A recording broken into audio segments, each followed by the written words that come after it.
கரங்களை தட்டி விடுதலையோடப்பா அப்பா எங்களுக்காக வறண்ட நிலங்கள்ல வாய்க்கால்களை உண்டு பண்ணுகிற தெய்வம் தகப்பனே, வனாந்தரத்துல வழியை உண்டு பண்ணுகிற தெய்வம், அவாந்தர வழியில ஆறுகளை உண்டு பண்ணுகிற தெய்வம், நீங்க எங்க மத்தியில் அசைவாடி கொண்டிருக்கிற கிருபைக்காக நன்றி நன்றி அப்பா.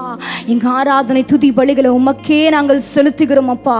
எல்லா துதிக்கு பாத்திரரே எங்க மத்தியில இறங்கி வந்து எங்களை ஆசீர்வதித்த கிருபைக்காக நன்றி நன்றி நன்றி நன்றி செலுத்துகிறோம். இயேசுவின் நாமத்தில் ஆராதனை ஏறெடுக்கிறோம் நல்ல தகப்பனே, ஆமென்.